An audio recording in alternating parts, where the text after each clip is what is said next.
Here we are, the last week of the regular season for some, and the second to last week of the regular season for those with makeup games next week. Shane right here with Yanni Caracas for week 11 of high school football. Friday, the playoff picture, Yanni, becoming a little more clear tonight. We start tonight with one of the best high school football rivalries, not only the state and the country.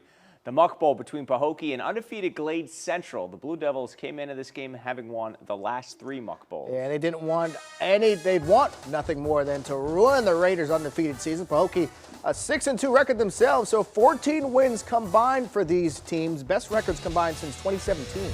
Playing for this right there, the Muck Bowl trophy at stake. A great crowd on hand to see this one. Pahokee winning the last 3 by at least 28 points. Close game throughout. First half dominated by defense and turnovers. Blue Devils defense getting to the Raiders quarterback, forcing the fumble, but Pahokee couldn't capitalize on the turnover. Here comes the Glades Central defense. Sauberson Paul gets to the quarterback for the big tackle in the backfield. Pahokee forced to punt, but they can't handle the snap. A host of Raiders get the tackle in the end zone. That's a safety. Your lone score of the first half, 2-0 Glades Central at the break. How about that? Second half, some more scoring. Pahokee fumbles on their first possession. As for Glades, quarterback Taj Barnes tucks it and run. He has plenty of speed and goes down inside the 5. Moments later, Taj avoids the Pahokee rush, lobs it up. Jamil Ray is there, 13-yard touchdown. 9-0 Glades Central. Next possession, Taj to Armand Stinford, and the running back goes down the sideline to put Glades Central up 2 scores. Pahokee would force overtime, but it's the Raiders winning the extra period 23-16, their first Muck Bowl win since 2020. A classic right there. First round of the SSAA Atlantic playoffs for American Heritage Delray as they host LaBelle. Already a 7-0 lead in the first, and Mason Kaston with the keeper here makes his way through the defense. He's going to score from 10 yards out. Stallions extending their lead to 14-0. Very next offensive play for Heritage. It's Kaston again, this time airing it out. It's a long ball to Jonathan Caesar. The LaBelle defense nowhere to be found. Caesar's wide open, makes the catch, finds the end zone. It's now 21-0 Heritage. The Stallion defense not messing around either. Bursting through the line, they get the tackle for loss. The Stallions advance to the state semifinals with a 35-0 win. All right, congrats to American Heritage. Number 4, Palm Beach Central has won 7 straight after losing to West Boca. The Broncos at Dwyer tonight. Panthers down 7-0. Coden Brown looks downfield. He tucks it and runs all the way to the end zone. Panthers tie the game early on. Broncos respond, marching down the field. Andrew Ulysse keeps his legs moving that line and getting the touchdown. 14-7 Central leads. More from that Broncos offense. Chance roots into Matisse Gibson, who's listed as a quarterback on the roster, and the senior gets into the end zone. Rootson really starting to cook at QB. Talk about wide open. Tiago Mendez on the receiving end of this touchdown. Palm Beach Central improves to 8-1 on the year, beating Dwyer 38-14. Now to probably the most highly anticipated game of the night, aside from the Muck Bowl, circled on the calendar for a few weeks now. Number 2 Atlantic and number 3 West Boca. That's right. Both teams started the game undefeated after their only losses were overturned because the other teams were forced to forfeit due to having ineligible players. How convenient. Interesting storyline. This game, a classic last year with West Boca winning on a Hail Mary. Palm Beach County Superintendent Mike Burke, special guest on the night. First quarter, Atlantic on the half-yard line, going for it on 4th down, but the West Boca defense says, no, sir. Pushes the runner back, turnover on downs. West Boca gets the ball back, and they drive it all the way down the field. Javion Mallory caps off the drive with a short touchdown run. Extra point blocked. It's 6-0 West Boca.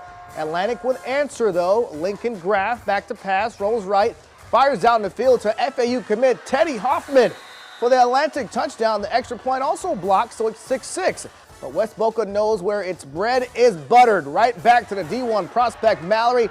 Big-time game up the sideline, pushed out inside the 10. And then Trey Moran would finish things off with a short touchdown run, put more points on the board for West Boca. The Bulls with yet another statement win, beating Atlantic 28-14. Wow, impressive from the Bulls. After a 7-0 start to the season, Kings Academy taking on Archbishop McCarthy, trying to avoid a 3rd straight loss. Second half down 17-0. Joe Daly to Tristan Stewart. Down the sideline he goes, 63 yards for the touchdown to cut into that lead. Then Daly keeps this one himself. Such a talented runner at quarterback, staying on his feet, and he finds the end zone from 22 yards out. Daley would run in another to give the Lions the lead, but they end up losing a close one, 31-28. When we return, Benjamin tries to snap a 2-game skid playing at St. Andrews, and we're going to head up to the Treasure Coast when Football Friday returns.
Welcome back. An up and down season for Benjamin, losing 3 straight to start the season and then winning 3 straight. The Bucks have dropped their last 2, first to Palm Beach Central, then at Atlantic as they play at St. Andrews tonight. Yeah, the Scots have won 4 or 5 games, finished district play undefeated, and now poised for the playoffs. Senior night for the cheerleaders. Benjamin up 20-7 in the second quarter. They'd add to it Jaden Vega to play fake and hits Dylan Firschman. Nice touchdown there. Benjamin led 27-7 at the half. Third quarter, the Bucks do not let up. Vega across the middle to Adam Balagwan. Ali offers from Florida State. Florida, Kentucky as a linebacker, but he can catch that thing too. It's now 33-7 Benjamin. They get the ball back, and watch the run here by Terrion Ivy Atkins. Just 5'3", but as strong as an ox. Breaking tackles. Gets a first down for Benjamin, and then Charlie Smith would finish off the drive with a QB sneak. The Bucks roll in this one 46-7. Number 6, Jupiter looking for their 4th straight win, playing at South Fork. Third quarter up 13-6. Andrew Embick to Reese Hall gets behind the defense and gets the touchdown grab. Jupiter up 2 scores. Fourth quarter, Christopher Van Horn wearing out that Bulldogs defense, plunges in for the Jupiter touchdown. Warriors now up 20. Embick rolling out and gets it to Van Horn, who scores another touchdown. Warriors improve to 8-1, wrapping up a 34-14 victory. They finished their regular season Thursday against Wellington. Our community ambassador, Mike Line, honoring our community champion this week as Clewiston paid a visit to Okeechobee. This week, it's the entire Champions Band Boosters, led by Cheryl Warlow, being recognized this week. Band Boosters work the football, concession stands, every week, pep rallies, and a lot more. Asked for the game, Clewiston gets the first win of the season for them, beating Okeechobee 25-0. And a play of the week actually coming from last night's game. Palm Beach Gardens, David Lubin, watch this, incredible one-handed catch for the touchdown. So nice, you got to see it twice. It's coming in the Gators' 35-7 win over Inlet Grove. Look at that. Very nice. All right, to the scoreboard. Boynton Beach tops Lake Worth, takes home the Battle of the Beaches trophy. Look at that score, 12-8. Palm Beach Lakes lights up the scoreboard at Suncoast 54-14. And Martin County upsetting Jensen Beach 20-12. Spanish River taking things a little personal at Olympic Heights. Oh my gosh. Sharks beat the Lions 90-0. What did Olympic Heights do? Man. Port St. Lucie beating up on Centennial 57-3. Number 8 Vero Beach all over Palm Bay on the road 49-0. Fort Pierce Westwood holding on to beat Fort Pierce Central 31-27. Close game. John Carroll blowing out St. John Paul II 59-8.